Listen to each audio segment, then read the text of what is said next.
La disparition étrange de Lars Mittank.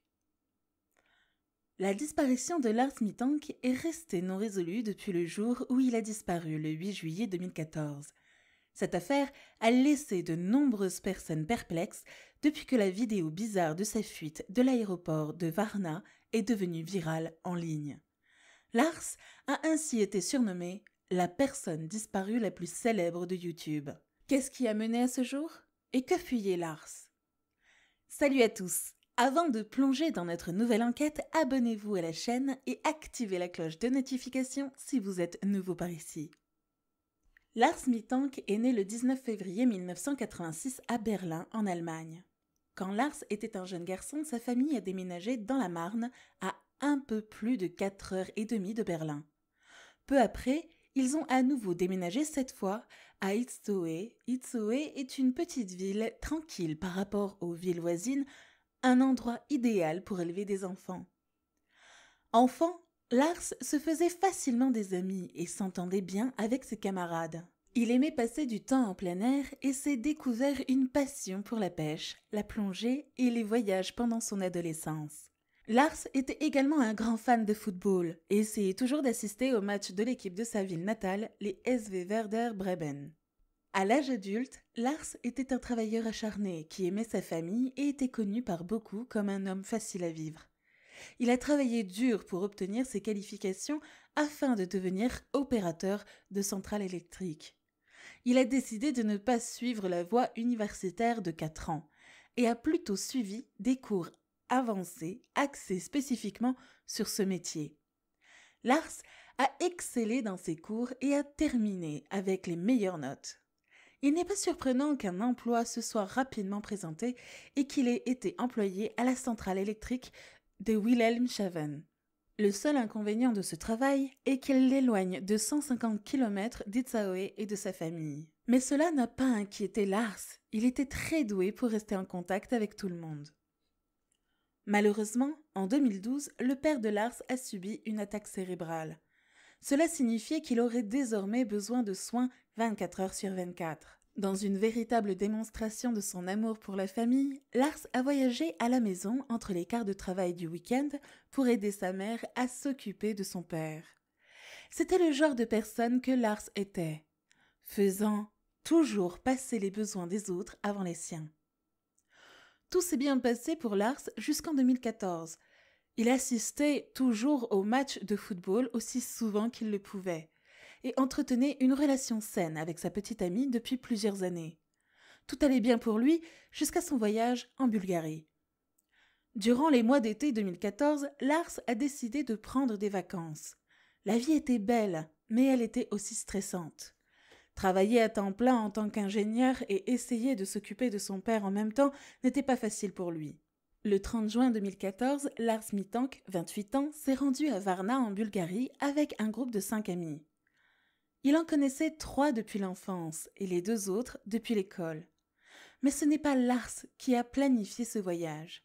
Ses amis avaient déjà réservé la destination et même si ce n'étaient pas les vacances sportives, de pêche ou de plongée habituelles de Lars, il a décidé d'y aller quand même. Varna est une ville côtière le long de la mer Noire et est connue comme la capitale maritime de la Bulgarie. Varna offre aux visiteurs de nombreux divertissements, une bonne nourriture et de belles plages. Le groupe a séjourné à l'hôtel Viva, un hôtel 4 étoiles, tout compris très prisé. Lars n'avait pas envie de rester enfermé dans sa chambre, pendant que ses amis supportaient la chaleur de 40 degrés Celsius, 104 degrés Fahrenheit, dans le confort de l'hôtel. Lars passait ses journées à jouer au football sur la plage avec un groupe de diplômés du secondaire. Ils ont ensuite décrit Lars comme un homme sympathique et amical. Le voyage s'est déroulé sans problème jusqu'à présent, bien que ses amis aient mentionné que Lars ne mangeait pas beaucoup. Mais qui peut lui en vouloir ? Je ne pense pas que beaucoup de gens aient envie de manger par 40 degrés. Plus tard, un vendeur de fruits a reconnu Lars sur une photo et se souvient qu'il lui a acheté souvent des fruits frais. Une fois de plus, on se souvient de Lars comme d'un homme sympathique. Le 3 juillet, Lars et ses amis se sont rendus dans un bar de la station Golden Sands pour regarder le quart de finale de la Coupe du monde de football entre la Costa Rica et les Pays-Bas. Le match a commencé à 23 heures. Le bar avait été aménagé avec différents drapeaux décorant les tables.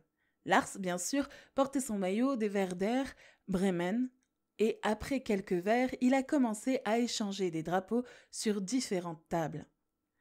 Tout le monde s'amuse, à l'exception d'un groupe de fans de football bavarois.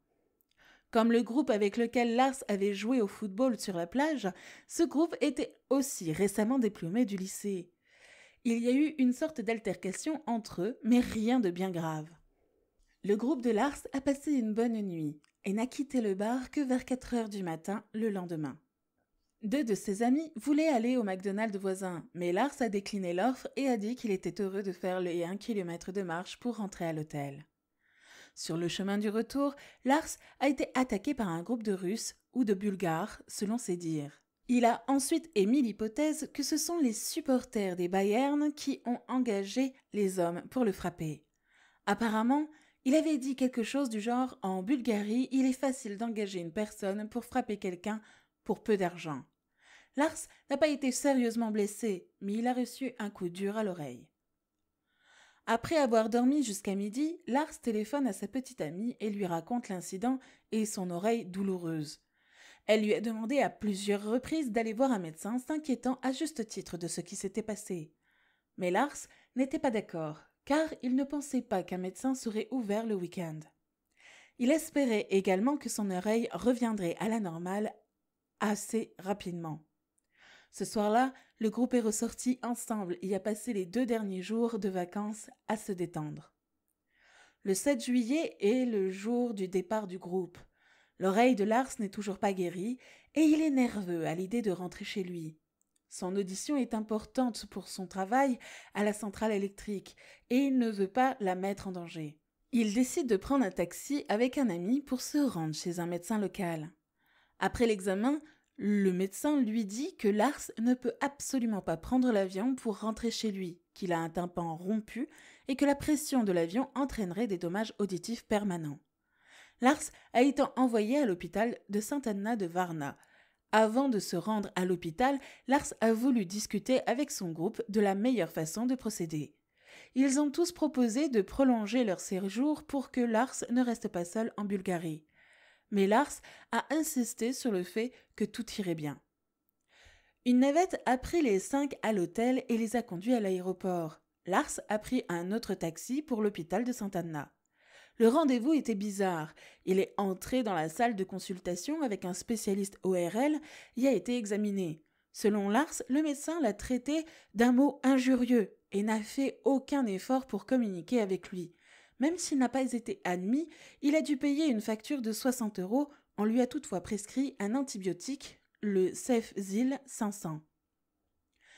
Vers 22 heures ce soir-là, Lars prend un taxi pour se rendre dans une pharmacie. L'ordonnance stipulait 20 comprimés de l'antibiotique. Mais comme cette pharmacie n'en avait que 10, Lars a dû se procurer la quantité restante dans une deuxième pharmacie. Une fois de retour dans le taxi, il demande au chauffeur de l'emmener dans un hôtel bon marché. Comme c'était la période des vacances à Varna, tous les bons hôtels étaient complets et Lars a été conduit à l'hôtel Kolvour. Ils sont arrivés ici à 22h20. L'hôtel est situé dans une zone assez éloignée. Lars voulait d'abord se rendre dans un magasin proche pour acheter quelque chose à boire, mais il a décidé de ne pas le faire après avoir repéré des hommes qui traînaient dehors. Il a payé le chauffeur de taxi pour son temps et est entré dans l'hôtel pour s'enregistrer. Il a ensuite raconté à sa mère que l'homme derrière le comptoir avait noté les informations de sa carte de crédit, ce qui lui a paru étrange. Une fois installé dans sa chambre, Lars se rend au bar de l'hôtel pour boire de l'eau afin de faire passer ses comprimés de Cefzil. Le premier signe de comportement étrange a commencé peu après. À 23 heures, il a appelé sa mère depuis l'hôtel et lui a demandé de recharger son téléphone portable avec de l'argent, ce qu'elle a fait avec plaisir. Le téléphone qu'il avait pris avec lui pour le voyage n'était pas un nouveau smartphone, mais un vieux téléphone portable qui n'avait pas la meilleure autonomie. Sandra se souviendra plus tard que Lars semblait déstabilisé pendant l'appel. Il lui a dit qu'il s'était disputé avec des supporters de football et qu'il avait été frappé à l'oreille. Il a ensuite mentionné que le médecin s'était moqué de lui et il a demandé à sa mère d'appeler une assurance maladie étrangère pour qu'il puisse être ramené à la maison avec un transport de patients. Après avoir accompli cette tâche, Sandra a de nouveau appelé son fils. Lars n'est pas mieux. Il a dit à sa mère que quelque chose se passait à l'hôtel et qu'il devait s'en éloigner rapidement. Il lui a également demandé d'annuler sa carte de crédit et lui a dit que l'homme à la réception avait copié les informations. La carte pourrait être débloquée une fois qu'il serait chez lui, a-t-il dit. Sandra a alors téléphoné à la banque qui lui a dit qu'une fois la carte bloquée, Lars ne pourrait pas la débloquer facilement s'il avait besoin d'argent. Elle a alors parlé à Lars une troisième fois et lui a dit cela. Mais il a insisté pour qu'elle bloque la carte car il avait assez d'argent. Sandra a demandé à Lars de dormir un peu, car les prochains jours pour son retour chez lui seraient fatigants. Mais Lars ne s'est pas endormi. Il a rappelé Sandra peu après. Il lui a dit que quelque chose n'allait pas à l'hôtel. Sandra a dit que Lars pensait qu'il y avait des micros, car il parlait à voix basse. Il a terminé l'appel en disant « Il faut que je sorte d'ici ». Il a appelé Sandra une nouvelle fois aux premières heures du 8 juillet, lui disant qu'il était poursuivi par 4 hommes. Il a parlé à voix basse et a dit qu'il se cachait d'eux. Selon ses propres mots, il était en haut et pouvait tomber. C'est peut-être à ce moment-là qu'on l'a vu sur les caméras de l'hôtel se cacher dans l'ascenseur pendant une longue période. À 3h06, Lars a envoyé un message à sa mère « Save-Zil 500, qu'est-ce que c'est ?» suivi d'un autre message à 3h15 « Save-Zil 500, qu'est-ce que c'est ?» Sandra ne l'a pas appelé, car elle ne voulait pas que son téléphone portable fasse du bruit s'il se cachait. Mais elle lui a réservé un vol pour la fin de la journée. Il devait quitter l'aéroport de Varna à 4h20 de l'après-midi et arriver à Hambourg à 9h45 le soir même. Sandra n'a pas pu dormir de la nuit, trop inquiète pour Lars. Lars n'avait toujours pas dormi et à un moment donné, après ses messages à sa mère, il avait hélé un taxi sauvagement dans la rue. Le chauffeur de taxi avait déjà une passagère dans le véhicule, mais a bien voulu déposer Lars à l'aéroport. Il l'a déposée peu après 5h du matin, le 8 juillet. La passagère et le chauffeur de taxi ont tous deux remarqué que les pupilles de Lars étaient sensiblement dilatées. Il a téléphoné à sa mère peu après son arrivée à l'aéroport pour lui dire qu'il était heureux de rentrer, comme il était arrivé là, puis lui a demandé de lui envoyer de l'argent. Comme sa batterie était à plat, il n'a pas parlé longtemps et s'est contenté de lui dire exactement comment lui envoyer de l'argent par Western Union. Aucun d'eux ne connaissait Western Union, mais Lars a dit qu'un homme de l'aéroport lui avait expliqué comment obtenir de l'argent par ce service. L'homme n'était plus avec Lars, mais il a pu expliquer le processus en détail à sa mère, ce qui montre qu'il avait les idées assez claires à ce moment-là. Sandra a ensuite donné à Lars les détails de son vol, afin qu'il les note au cas où son téléphone s'éteindrait. Lars n'a pas demandé de somme d'argent spécifique, sa mère a donc envoyé 500 €. Sandra a terminé la conversation en disant à Lars de se rendre chez le médecin de l'aéroport pour vérifier s'il pouvait prendre l'avion en toute sécurité. Avant même d'aller chez le médecin, Lars a dit à sa mère « Ils ne me laisseront pas prendre l'avion ni conduire ». Il a dit qu'il était sale à force de se cacher toute la nuit et sa mère lui a suggéré de se nettoyer dans la salle de bain. Après avoir raccroché, Sandra a effectué le transfert par Western Union et a rappelé Lars. Elle n'a pas pu distinguer grand-chose à l'autre bout du fil, mais a supposé que le téléphone était probablement dans la poche de Lars pendant qu'il se lavait. C'est le dernier appel qui a été passé. Sandra a essayé de l'appeler à nouveau, mais il n'a plus décroché, et Sandra a commencé à s'inquiéter, ce qui est compréhensible. À 9h, Lars se rend dans la salle des médecins pour une consultation. Il passe 42 minutes avec le médecin, sa température est normale, on vérifie son oreille et on lui donne des gouttes pour les oreilles. Le médecin a voulu donner des comprimés à Lars, mais il a refusé, peut-être parce qu'il pense avoir une mauvaise réaction au Save-Zil 500. Lars est autorisé à rentrer chez lui en avion, mais il doit d'abord signer une décharge. Les choses commencent à devenir un peu floues ici. La plupart des rapports disent que Lars était dans la pièce quand un homme est entré, ce qui l'a effrayé et l'a fait fuir, ce dont nous parlerons plus tard en détail dans une seconde. Selon une autre version, Lars aurait demandé à aller aux toilettes pendant qu'il était avec le médecin, mais au lieu de cela, il se serait enfui de l'aéroport. Le médecin était apparemment resté à attendre le retour de Lars jusqu'à qu'il entende qu'il était parti. Passons maintenant à la version la plus répandue. Apparemment, alors qu'il se trouvait dans la chambre du médecin, un homme portant un uniforme d'aéroport est entré dans le bureau. Lars a alors paniqué, s'est enfui par la porte et a sprinté hors de l'aéroport. Mais la déclaration du médecin a changé 3 fois au cours de l'enquête. Sa première déclaration était que cet employé était de la compagnie aérienne avec laquelle Lars était censé voler et qu'il cherchait Lars. Mais comment cela peut-il avoir un sens ? Le vol de Lars était prévu à 16h20 cet après-midi-là. Il n'était encore que 9h du matin. Sa déclaration suivante disait que la personne était un employé de l'aéroport. Mais pourquoi un employé de l'aéroport entrerait-il dans le bureau d'un médecin ? Sa dernière version des faits était qu'il ne connaissait pas la personne qui était entrée dans le cabinet. Malheureusement, cette partie de l'aéroport est dans l'angle mort des caméras de vidéosurveillance. Plus le temps passe, plus Sandra Mittank s'inquiète pour son fils et tente d'appeler différents numéros de téléphone de ses contacts à l'aéroport. Elle dit que personne ne comprend ce qu'elle demande. À 11h, Sandra a pu joindre le consulat honoraire de Varna et a été mise en relation avec Madame Mitrova. Sandra dit à la femme qu'elle a besoin d'aide de toute urgence, car Lars lui avait paru angoissé et elle s'inquiète pour lui. Madame Mitrova a pris contact avec l'aéroport et a téléphoné à Sandra pour lui dire ce qu'elle avait appris. Elle a dit que Lars était allé chez le médecin et semblait normal mais légèrement agité. C'est là qu'est apparue la version des faits mentionnée précédemment, à savoir que Lars avait demandé à aller aux toilettes et n'était pas revenu dans le cabinet du médecin. Elle a ensuite dit à Sandra qu'elle avait appris que Lars s'était enfui et avait disparu de l'aéroport en laissant toutes ses affaires. Le 9 juillet, un rapport de personnes disparues est préparé en Allemagne. La centrale électrique où travaillait Lars a également engagé un détective privé pour examiner ce qui se passait, ainsi qu'un avocat bulgare né à Varna. L'un des collègues de Lars était en vacances en Bulgarie et s'est immédiatement rendu à l'aéroport de Varna pour voir ce qui se passait. Lorsqu'il a mentionné Lars, il a été brusquement éconduit et n'a obtenu aucune information sur ce qui s'était passé. Le 17 juillet, soit 9 jours après la disparition de Lars à l'aéroport, le détective privé a commencé à enquêter à Varna. Sandra Mittank s'est rendue à son tour en Bulgarie le 24 juillet pour essayer d'obtenir des informations. Le 27 juillet, Sandra, le collègue de Lars et l'avocat bulgare se sont rendus à l'aéroport de Varna. À leur arrivée, ils ont montré à Sandra les images de vidéosurveillance des derniers instants de Lars.